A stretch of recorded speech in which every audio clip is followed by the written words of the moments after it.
Surviving infidelity. Push-pull. When I finally distance myself from my wayward wife, and start putting up clear boundaries, working on divorce, she tells me she's truly sorry and wants to be forgiven. She further asks, what is going on with us, as if the last few months in divorce planning never happened. She states that because my family and friends know about her infidelity, she will never feel accepted or respected by anyone who is my support system, and that's why she can't be with me.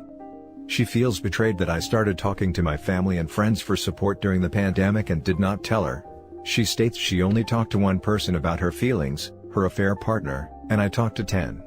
That I ruined her reputation, and was basically gossiping behind her back. I know I don't have to justify myself, but stuff like that makes me so goddamn angry, resentful, and bitter.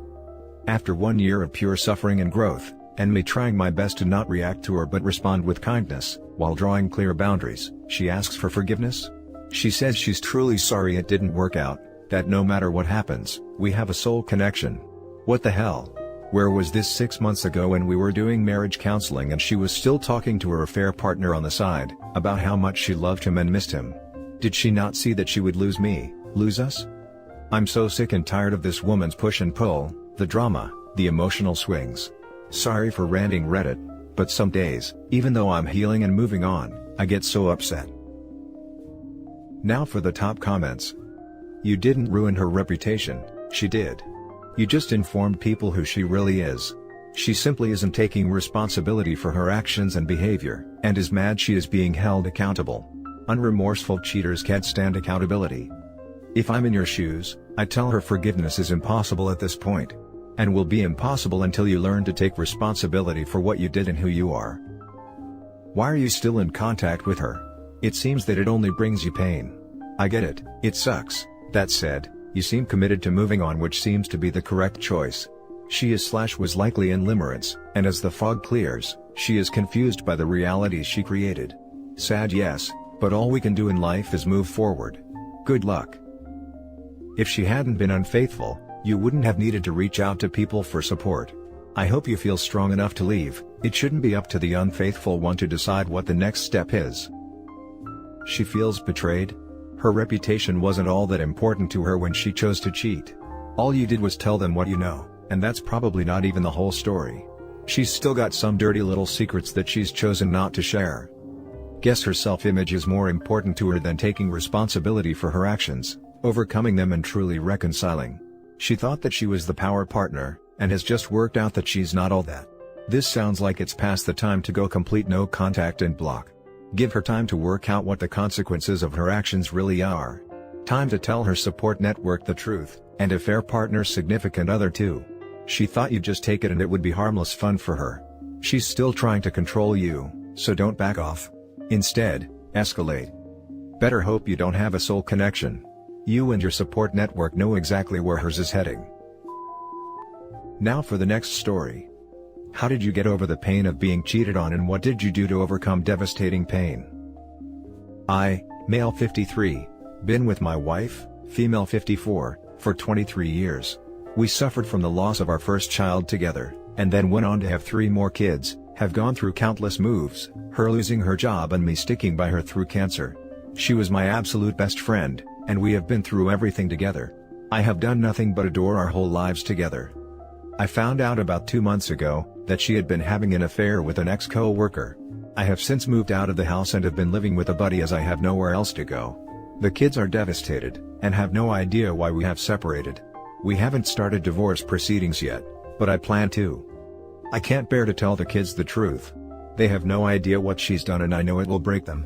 They think we are on a trial separation. We had been arguing a lot about money and other issues prior to me moving out. She's been begging for me back, asking for a second chance, saying she made a mistake, and that she wants to go to marriage counseling. Part of me wants to do this, for the sake of all we've been through, and our kids. But I am not ready to even consider it yet. I am so depressed, my heart is really broken. Because of COVID I haven't been able to see my extended family for a long time, so I don't have much support. The kids have come over to see me often, but I can't even tell them the truth and it's eating me up inside. She won't, as she wants us to try again and doesn't want this to get out, but I just can't bear it. I honestly don't know who I married and I feel so empty inside. Just looking for some support really, or someone to talk to. I haven't told my family yet, nor has she told hers. I feel like telling them is like my worst nightmare becoming real and I just can't face it. Any advice? Now for the top advice. Did you need to tell your kids your family? Trust me, you will get the support you need to deal with this. Part of the reason you're feeling like crap is you're keeping this to yourself. No good comes from that. The more you talk about it with friends and family, the better your emotional well-being becomes. If you are crazy enough to consider reconciliation with your wife, then one of the things she has to do is come clean with her family and your kids. This is important to prove that she will own her mistakes, and that she will not repeat them and prove to you she made a mistake, which of course, cheating is not a mistake. I'm sorry you are going through this, and unfortunately now you are part of the betrayed spouse club. Yup. Telling everyone creates a social pressure that will help keep her faithful if you decide to reconcile. Right now, you're shielding her from the consequences of her actions. No consequences equals another affair. Why are you protecting your cheating wife? Even after all the hardships you have endured together, she has betrayed you in the worst way. Keeping this secret is making you sick. Why protect her and her evil? Let her suffer the consequences of her actions. Is this the example you want to set for your children? Covering up deceit and not being honest with them? Yeah, I've been speaking to my buddy and he agrees. I'm gonna bring the kids over and explain everything. I don't want them to think this is ever okay. I don't know if we will ever recover from this as a family. I didn't want to have to do this, as it felt too real and that we really will be splitting for good. I'm just so shocked. I don't even know when or how to tell my extended family, she's like a daughter to them. I just don't know how she could do this to us. There is an old saying, delay is the deadliest form of denial. Until today, you and your soon-to-be ex-wife have delayed telling everyone about her affair in a classic rug-sweeping attempt. The problem is, that mound of trash that you have been sweeping under the rug has grown into a mountain in the middle of the room. Here's a game plan that might help. 1. Meet with an attorney today and get the paperwork for a divorce started. 2. Get a test for STIs yesterday. 3. Go to individual counseling for yourself. 4. Start an exercise program. If the gyms are closed due to COVID, then walk for a few miles per day at the same time. Make it a routine. Do some push-ups halfway through the walk at a park. Do some more when you get back. 5. Avoid marriage counseling with her, unless she's willing to agree to the terms you have set for the counseling.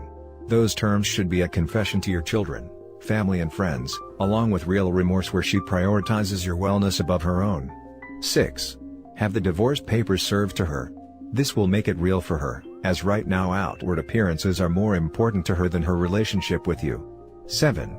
If she asks what can she do to stop the divorce from moving forward, tell her to write out the timeline of her relationship with her affair partner, then tell her she needs to sit down with the kids, family and friends, and tell them that her affair is the reason why you moved out. 8.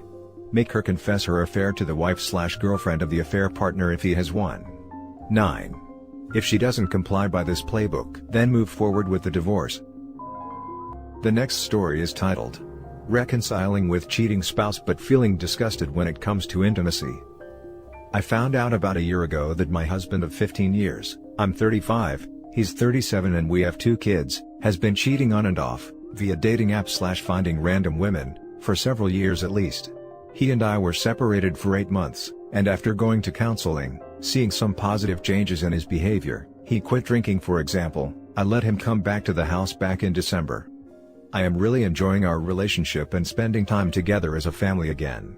There's something different about him, in a good way, and I feel more at peace with him than I have in years.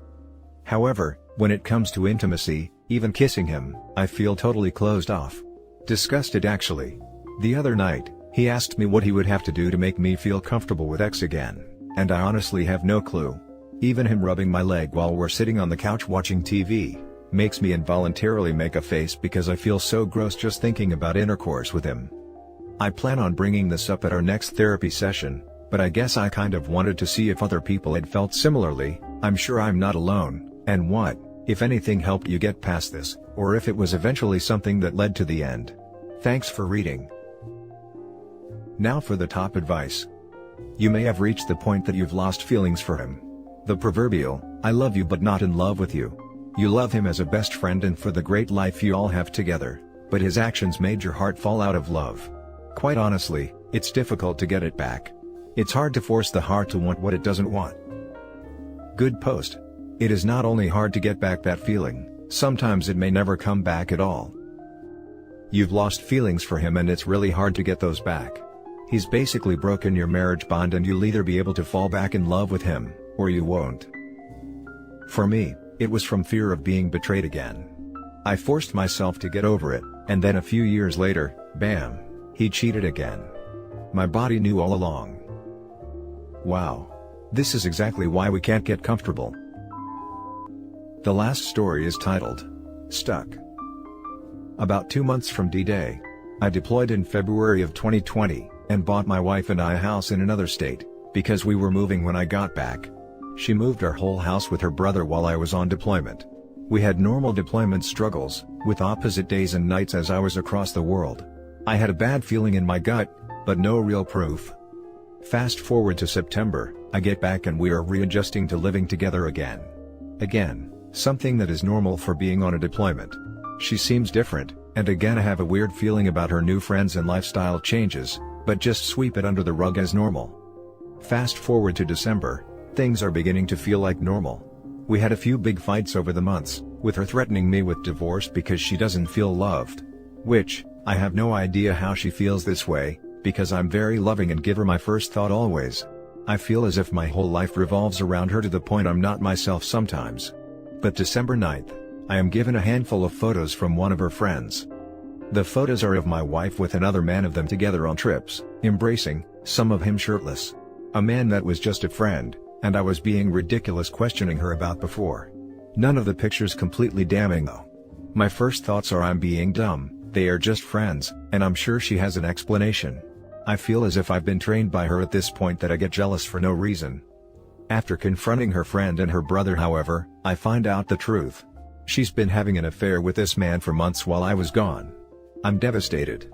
But can't say I'm completely surprised.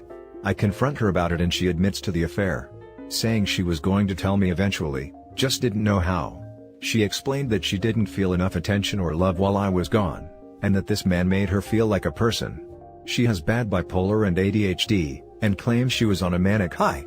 I'll never forget this, she says. I wanted to know how it felt with another man. She's remained friends with this man after I got back, and has lied to me to go hang out with him alone, saying she's going out with girlfriends, when it's actually him. I've caught him in her phone before with heart emojis, but again, she would just say that they are just friends. I would notice that she would have hidden alerts next to his name and a few others in her phone. She claims she ended the affair when I got back in September, wanting to work things out with me. But I don't believe her. I've found pictures on her phone of them together while I was home, and even one of them laying in bed together. Text messages saying that she misses him. It just goes on. She swears up and down she wants to work things out with me. She said she's sorry, but can't guarantee it won't ever happen again because of her mental issues. Which I have given her the benefit of the doubt on so many issues, including mental abuse, in our relationship because I know she is bipolar. She has taken steps to be better, wanting counseling and therapy for medication. And here's the kicker, we had been trying to have a baby for about 2 years. Never successful. But all of a sudden, shortly after I find out about the affair, she's pregnant. She swears it's mine, because she says she hasn't been intimately active with the man since September, claiming he has a vasectomy and that they used protection. But I can't believe her, I have no trust in her. If this child is mine, I've been robbed of all the excitement of having a child because of this affair. I just feel lost, and go in between hating her and wanting a divorce, and wanting to work things out. We are in our early 20s, and I've divorced/remarried her before because she cheated on me while I was in basic training, and left me for a woman afterwards from 2016 to 2017. So this is the second time something like this has happened. Since finding out, I feel like I've went into denial, pretending like it never happened, and like everything is okay. But this past month it has begun to hit me really hard. She claims to have told me everything about the affair, but I know she hasn't told me everything. To be honest, I don't think I want to know. I'm not sure I could take the whole truth. I know the logical answer is to divorce her. But I can't get that voice out of my head saying what if. I do still love her and care for her well-being. We are best friends, we've practically grew up together. Her parents are dead, so she has nowhere to go. She's financially dependent on me. She would have nowhere to go if I kicked her out and divorced her. I feel terrible and like there is no right answer to the situation. I would feel terrible leaving her out to dry, especially since she's pregnant. I have individual counseling coming up, hoping that can help sort me through my thoughts. I also applied for a credit limit increase so I can possibly pay for a non-invasive prenatal paternity test. I apologize if this is hard to follow or read. I know I've probably left out certain details, just looking for a bit of support or advice. Now for the advice. She's financially dependent on me. Dude, this sucks, but you're her meal ticket. You're there for the home and food, he's there for her fun whilst you're away. How many more chances are you gonna give her? You divorced her before, and she's still back at it even knowing the consequences, and that you're prepared to follow through with on it. This is hopeless and will never get better. I know you love her, man, but you need to love yourself too. And right now, you're treating yourself like crap by staying in this situation. Life is long, buddy, and you do not want to do this the whole way through, do you? She's a serial cheater and won't change. If the kid turns out to be yours, then one sane, safe parent is the best this kid can hope for, and that's obviously going to have to be you. You don't have to and shouldn't be with her just because she's pregnant. And good God, get a paternity test. She can live with her brother. Don't waste your life and stay with this fraud. Also, don't get remarried until you are out of the military. Wives and deployment don't mix. No, they do not. Insanity is doing the same thing over and over again and expecting different results. Why did you marry her again? I don't care if she has mental issues, she has much more there, that she is not dealing with and has not. She should have dealt with all that before you married her a second time. Get an STD test ASAP. You can't trust her word at all. They can do a DNA testing to confirm the paternity of the baby, before it is born. But know this, if yours, you are tied to her for the rest of your life. And you can divorce her but still be a co-parent. Lord knows this child will need at least one good parent/influence. She cannot be friends with this guy at all. If she wants to save the marriage, she needs to stop that immediately. She also needs to go to therapy, and more than taking care of her issues that are diagnosed, she needs to dig even deeper to figure out why she cheats. She cannot have any privacy with her social media, email or phone. You should have access to it all, and she cannot lie to you anymore and must be truthful. Can she do that? Did she do that for the second marriage? No, so she is fighting an uphill battle, and her excuses are just that, excuses. Her cheating has nothing to do with you, but you need to deal her out consequences now. She needs to get a job. And that's it for this video, guys. If you have thoughts to share, leave a comment below. Don't forget to hit like and subscribe if you like this content. I'll catch you in the next one. Good day, everyone.